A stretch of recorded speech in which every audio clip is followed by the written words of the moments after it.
भगदड़ मचने के बाद 121 लोगों की मृत्यु हो गई थी। आरोपी देव प्रकाश मधुकर व 2 अन्य अभियुक्तों राम प्रकाश शाक्य व संजू यादव को गिरफ्तार कर लिया गया। हाथरस कांड के मुख्य आरोपी देव प्रकाश मधुकर को उत्तर प्रदेश पुलिस ने 5 जुलाई को देर शाम गिरफ्तार कर लिया है। दरअसल हाथरस हादसे के बाद से मधुकर फरार था। उस पर 1 लाख रुपए का इनाम रखा गया था। अब गिरफ्तारी के बाद आज देव प्रकाश मधुकर को हाथरस कोर्ट में पेश किया जाएगा। बताया जा रहा है कि देव प्रकाश मधुकर ने सरेंडर किया है। दिल्ली के नजफगढ़ उत्तम नगर के बीच के एक अस्पताल में यूपी की हाथरस पुलिस पहुंची थी।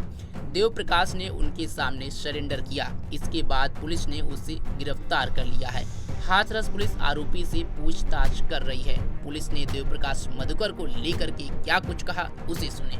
जनपद हाथरस के थाना सिकंदराबाद क्षेत्र के गांव फुलरई मुगलगढ़ी में घटित दुर्भाग्यपूर्ण घटना में वांछित मुख्य आयोजक 1 लाख का इनामिया मुख्य आरोपी देव प्रकाश मधुकर व 2 अन्य अभियुक्तों राम प्रकाश शाक्य व संजू यादव को गिरफ्तार कर लिया गया है।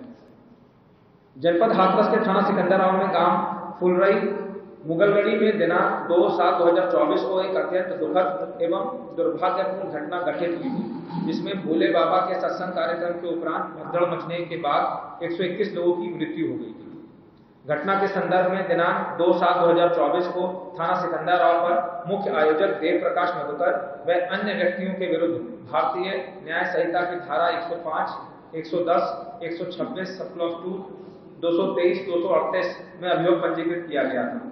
घटना की विवेचना पुलिस उपाधीक्षक स्तर के अधिकारी को स्थानांतरित करते हुए पूर्व में 6 अभियुक्तों को गिरफ्तार किया जा चुका है। इस घटना के मुख्य आरोपी देव प्रकाश मधुकर की गिरफ्तारी हेतु तमाम प्रयास विफल होने के पश्चात अपर पुलिस महानिदेशक आगरा द्वारा दिनांक 4/7/2024 को 1 लाख रुपए का इनाम घोषित किया गया था। उक्त अभियुक्त देव प्रकाश मधुकर को हाथरस की जनपदीय एसओजी द्वारा कल दिनांक 5/7/2024 को देर शाम नजफगढ़ दिल्ली से गिरफ्तार कर लिया गया है तथा थाना सिकंदराबाद पुलिस द्वारा आज दिनांक 6/7/2024 को अभियुक्त राम प्रकाश शाक्य को कैलाश कैलोरा चौराहा से तथा अभियुक्त संजू यादव को गोपालपुर कचौरी सिकंदराबाद से गिरफ्तार कर लिया गया है। प्रारंभिक पूछताछ पर अभियुक्त देव प्रकाश मधुकर द्वारा अवगत कराया गया है कि वह जनपद एटा में वर्ष 2010 से मनरेगा में जूनियर इंजीनियर के पद पे संविदा पर कार्यरत है। वह इस संगठन से वर्षों से जुड़ा हुआ है और इस संगठन के कार्यक्रम आयोजित कराना तथा संगठन के लिए फंड इकट्ठा करने का काम करता है। वह दिनांक 2/7/2024 को ग्राम फुलरई में आयोजित सत्संग के कार्यक्रम का मुख्य आयोजक था तथा इस कार्यक्रम की अनुमति इन्होंने ही ली थी। इस प्रकार अभियुक्त देव प्रकाश मधुकर को इस घटना के बारे में 2 भूमिकाएं उनकी सामने आ रही हैं। पहली भूमिका मुख्य आयोजक के रूप में और दूसरी भूमिका फंड रेजर के रूप में।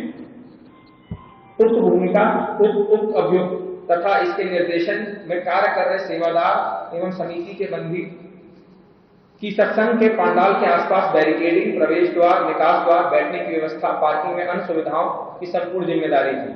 अभियुक्त देव प्रकाश एवं अन्य सेवादारों द्वारा पुलिस प्रशासन को कार्यक्रम स्थल के अंदर किसी भी तरीके के हस्तक्षेप से रोका जाता था। उक्त कार्यक्रम स्थल पर इनके सेवादार तरह तरह की वेशभूषा में कमांडोज की ड्रेस में सारी व्यवस्थाएं देखते थे। कार्यक्रम स्थल पर किसी भी व्यक्ति की वीडियोग्राफी अथवा फोटोग्राफी करने से रोका जाता था। इस प्रकार उक्त व्यवस्था को सही तरीके से नहीं किया गया एवं प्रशासन द्वारा निर्गत अनुमति पत्र में वर्णित अनेक शर्तों का उल्लंघन करते हुए यातायात व्यवस्था इत्यादि को प्रभावित किया गया। पूछताछ से यह भी स्पष्ट हुआ है कि इनके द्वारा भीड़ को संभालने का कोई प्रयास नहीं किया गया तथा सभी मौके से फरार हो गए। इस प्रकार इस अभियुक्त एवं अभियुक्त के निर्देशन के कार्य कर रहे सेवादारों, जिनमें 6 सेवादारों को गिरफ्तार किया जा चुका है, द्वारा अव्यवस्था फैलाई गई, जिसके चलते घटना घटी और कहीं जाने गई। पूछताछ में यह भी प्रकाश में आया है कि इनके और इनके सेवादारों द्वारा प्रवचनकर्ता की गाड़ी को भीड़ के बीच से निकाला गया, जबकि इनको इस तथ्य की जानकारी थी कि भीड़ से निकालने के समय चरण रज के लिए भगदड़ मचने से भयानक दुर्घटना हो सकती है। इसके अतिरिक्त यह तथ्य भी गहराई से जांच की जा रही है कि इस घटना के आयोजक सेवादारों द्वारा किसी के कहने या किसी के दुष्प्रेरित करने से तो ये नहीं कराई गई है एवं आवश्यकता अनुसार गिरफ्तार सेवादार आयोजकों को पुलिस कस्टडी रिमांड में लेकर पूछताछ की जाएगी। अब इनका दूसरा रोल आता है फंड रेजर के रूप में, आयोजक के रूप में। अभियुक्त देव प्रकाश मधुकर इस संगठन में काफी दिनों से जुड़े हुए हैं और संगठन के फंड रेजर का काम करते थे और संगठन को संचालित करना तथा सत्संग इत्यादि करने के लिए पैसा इकट्ठा किया करते थे। पूछताछ से यह भी पता चला है कि विगत कुछ समय पूर्व कुछ राजनीतिक दलों द्वारा इनको संपर्क किया गया था। फंड इकट्ठा करने के संबंध में गहराई से जांच की जा रही है कि कहीं किसी तरीके के कार्यक्रम में इनके संसाधन कोई राजनीतिक पार्टी के द्वारा पोषित तो नहीं करे जा रहे हैं। अब तक की पूछताछ से ऐसा प्रतीत हो रहा है कि कोई राजनीतिक दल अपने राजनीतिक में निजी स्वार्थ के लिए इनसे जुड़ रहा है। अभियुक्त देव प्रकाश मधुकर से जुड़े समस्त बैंक खाते, चल अचल संपत्ति, मनी ट्रेल इत्यादि की जांच की जा रही है, जिसमें आवश्यकता अनुसार जो भी एजेंसियां हैं उनसे सहयोग लिया जाएगा।